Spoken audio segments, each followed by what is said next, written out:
Из 1120 российских городов порядка 800 считаются малыми, то есть население не превышает 50 тысяч человек.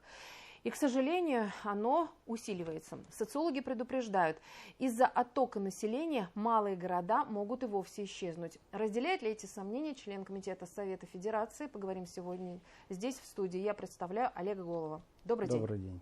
Олег Евгеньевич, итак, мы с вами сегодня обсуждаем очень актуальную тему. Это малые города. И вот мы сейчас услышали неутешительный прогноз от ВЦИОМ. Вот расскажите, насколько этот прогноз реалистичен? Прогнозы мы на самом деле еще и 3 года назад об этом говорили, и Совет Федерации всегда это держит фокус внимания на этом вопросе. И знаете, честно говоря, не надо драматизировать ситуацию. Это естественный процесс, он происходит во всем мире, что в крупные города и агломерации забирают население из более мелких городов, потому что в крупных городах молодежь считает, что больше возможностей для самореализации.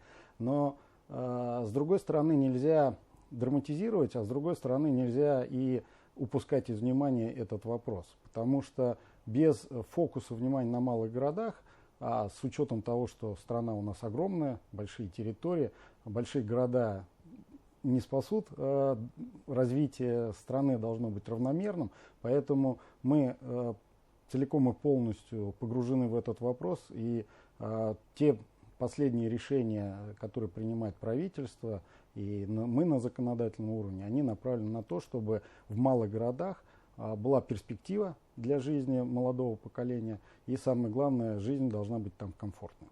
Какие это меры? Во-первых, все национальные проекты, они реализуются через опорные населенные пункты, практически все 800 малых городов, они входят в опорные населенные пункты. Второе, это мы все-таки настаиваем и всегда, когда встречаемся с правительством, федеральными органами исполнительной власти, всегда говорим о комплексном подходе в реализации развития малых городов. Не самоцель должна быть построить одну школу, да, а все остальное не развивать, или парк один. Все должно быть в комплексе, потому что если есть рабочие места, соответственно, есть перспектива на будущее у молодого поколения трудоустроиться, должны быть училища, колледжи, где молодые люди должны получать профессию. Школы должны быть комплектны, то есть создавать условия для педагогического состава, должны быть больницы. И все это должно быть в комплексе развиваться, и планы должны быть четко сформулированы, потому что каждый человек должен понимать, что у него там в ближайшей перспективе 10 лет будет в городе произведено, построено, скажем, школа, детский сад, модернизировано где-то. Поэтому это всегда в фокусе внимания, как федеральных органов исполнительной власти, так и законодательных. Но именно таковы задачи, я так правильно понимаю, стратегии пространственного развития. Совершенно верно. Совершенно верно. До 30 года удовлетворенность качеством жизни должно повыситься на 30%, а к 2036 на 60%.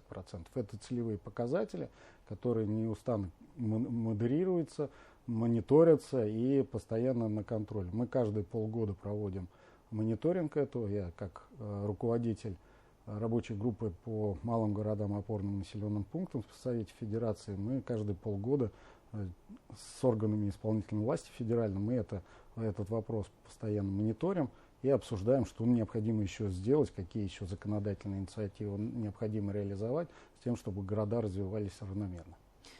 Если уж мы заговорили об опорных населенных пунктах, сколько их сейчас у нас в России? 2160 опорных населенных пунктов. В Башкирии практически все районные центры и города, они входят в число опорных населенных пунктов. Сейчас мы рассматриваем вопрос о том, что немножко изменить критерии, чтобы можно было больше городов включать, потому что, еще раз повторяю, все национальные проекты, они заточены, чтобы они реализовывались в опорных населенных пунктах. И чем больше городов там включается, с перспективой развития, именно с точки зрения привлечения инвесторов, с точки зрения развития производств, они должны так или иначе развиваться равномерно. Что значит опорный населенный пункт? Вот простыми словами. Простыми словами, больше это, наверное, или районный центр, или город в муниципальном районе, где сосредоточена вся социальная инфраструктура и связано транспортные сообщения с более мелкими населенными пунктами. Ну вот стратегия именно пространственного развития, там наверняка прописаны меры для того, чтобы удержать молодых людей вот и в малых населенных пунктах. Какие конкретные меры, как вы думаете, считаются вот наиболее действенными вот по вашей практике? Вы знаете, я бы не говорил о том, что надо удерживать молодежь. Молодежь не удержишь, если ты не создаешь условия для того, чтобы она жила и имела четкие планы по жизни, по безопасности. Ведь не вопрос создания и декларации каких-то объектов, а вопрос того, что он должен понимать, что у него в перспективе 10 лет есть работа, 20 лет, что у него детский сад под боком, школа, ребенок пойдет в секцию, в кружок, он вечером может сам сходить в спортзал, где-то с семьей прогуляться по парку. Здесь необходимо именно показывать, что города будут развиваться и развиваются, государство заинтересовано в развитии городов, еще раз говорю, равномерно, чтобы качество жизни, что в крупных городах, что в малых городах, они были более-менее одинаковые. Но возможности все равно будут разные. А для этого как раз и выделили 2160 опорных населенных пунктов, потому что раньше всем по чуть-чуть давали, и это не показывало такого динамичного развития. Сейчас сократили до 2160 опорных населенных пунктов, практически все города туда, еще раз повторяю, включены. И за счет этого, за счет концентрации внимания и финансов, здесь более динамичное развитие, я думаю, будет.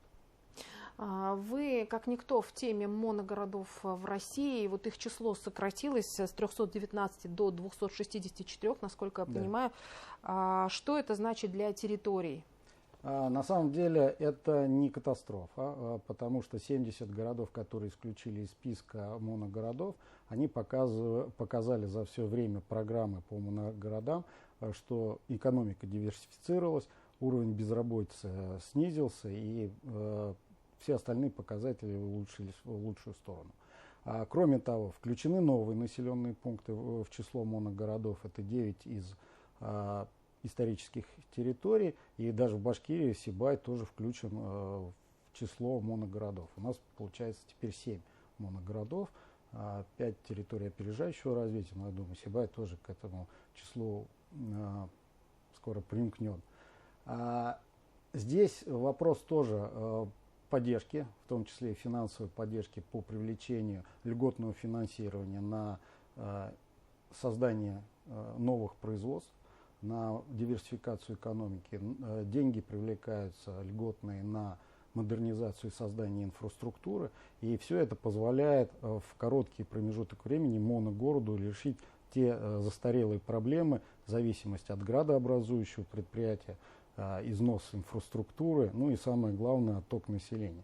Вот если это внимательно посмотреть, то динамика сейчас показывает, что моногорода за счет вот такого фокуса, и почему мы пошли по пути опорных населенных пунктов, что практика показывает, что действительно жизнь в моногородах изменяется в лучшую сторону. И население все меньше и меньше уезжает, старается уезжать. Но здесь вопрос не только создания производств, да, и социальной инфраструктуры. Здесь должны строиться дома. И застройщикам должно быть выгодно, потому что, ну, скажем, населения не так много, как в крупных городах, а себестоимость примерно одинаковая, что там, что здесь. Здесь качество и сроки подключения к инфраструктуре, выделения земельных участков. Ну и самое главное, здесь программа, мы вот сейчас в том числе обсуждаем с Минстроем России об отдельной программе для малых городов по льготной ипотеке. Та же самая семейная ипотека, чтобы в малых городах она прям хорошо действовала. Но здесь именно направлено на строительство новых домов, потому что новые дома – это и качество лучшей жизни, плюс ко всему есть возможность расселения аварийных домов, но и вопрос того, что если идет стройка, то значит, опять-таки, город живет и город развивается. Я правильно понимаю, что статус моногорода – это своего рода как вот спасательный круг, который на время дают для того, чтобы выплыл из кризиса и встал на ноги населенный пункт? Благовещенск, насколько я понимаю, один из первых у нас моногородов, если не первый. Нет, первый был Кумертау и Белебей, Благовещенск вошел во вторую очередь, но по показателям Благовещенск первый в России, кто за 5-летний срок выполнил 15-летние показатели. То есть вот я к этому и вела, хотела уточнить, как у нас развиваются наши моногорода вот в этом на своем пути к становлению на ногах. Здесь они на самом деле, можно сказать, Башкирия выглядит достойно. И главы муниципалитетов, где есть моногорода, они достойно представляют Башкирию, динамично развивается, диверсификация экономики происходит. Взять тот же Нефтекамск, Белебей, Кумертау привлекала средства из Фонда развития моногородов на строительство инфраструктуры. Благовещенск.